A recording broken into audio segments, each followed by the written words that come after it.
It follows, therefore, that those exercising the Article 37 right to assemble, to demonstrate, to picket, and to present petitions to public authorities peaceably and unarmed must do so under the following constitutional and legal parameters. 1, they must remain peaceful and unarmed throughout the assembly, the demonstration, the picketing, and the presentation of any petitions to authorities. 2, they must engage in a manner that does not promote violence or riots, because the right in Article 37 is the right to demonstrate. It is not the right to riot. Number 3, they must not breach public order. Number 4, they must not intimidate, harass, or otherwise inconvenience members of the public who are not protesting. Number 4, they must inform the police of their intentions to exercise this right. They must also inform the police of the routes they will take for purposes of providing escorts and ensuring that there is law and order during this constitutional expression. They must also notify the police the timings of their activities. They must stop their activities at sunset or at 6:30 p.m., whichever is earlier, in accordance with the Public Order Act Cap 57 of the laws of Kenya. They must not provoke, attack, injure, or obstruct law enforcement officers or even members of the public. They must also follow the escorts and other guidelines of law enforcement officers to ensure they are protected from non-protesters, they are protected from infiltrators, and they are orderly as they exercise this very fundamental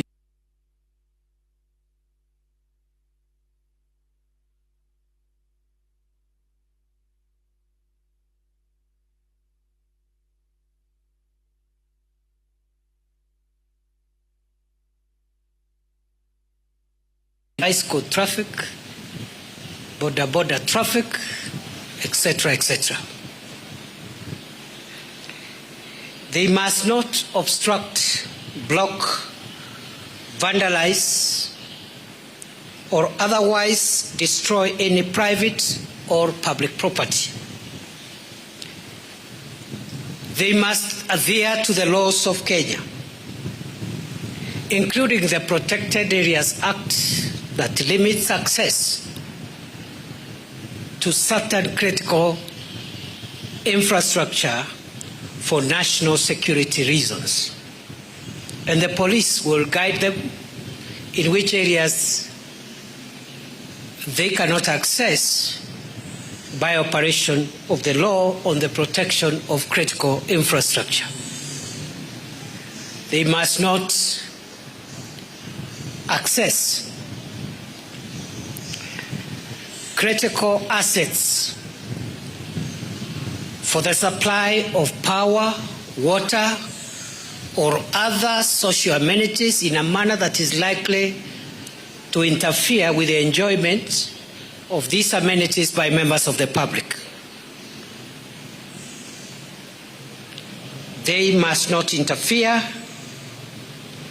with any private activity by non-protesters, and they must not interfere with road, rail, sea, or air transport in any manner whatsoever. Whatever the issues, whatever the grievances, whatever the matter, the rule of law and public order must be maintained by all persons. For the avoidance of doubt, non-protesters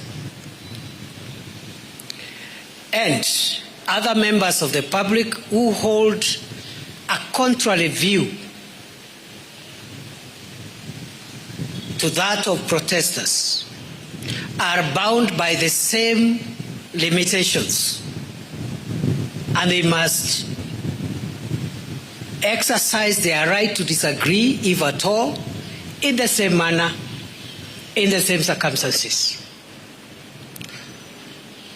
The national security organs of our country shall remain neutral, apolitical, but firm in enforcing the law of our country, and no form of lawlessness is going to be entertained whatsoever. Ladies and gentlemen, those who wish to exercise their constitutional right can do so today, tomorrow, every day, because it is their right to do so. But they must also adhere to the rule of law, and they need to make sure that other members of the public who either are not interested in what they are doing or they hold a contrary view are also not inconvenienced or harassed in any manner, including the transportation of the people. In the past, we have seen grave breaches to peace. We have seen people pretending to be protesters, damaging road infrastructure and other amenities built by the taxes and the sweat of the people of Kenya. I dare you to try that. We cannot be a country that condemns violence in the name of exercising human rights. Your right and my right end where the right of the next person starts. I repeat, your right and my right end at the point where the right of the next person starts.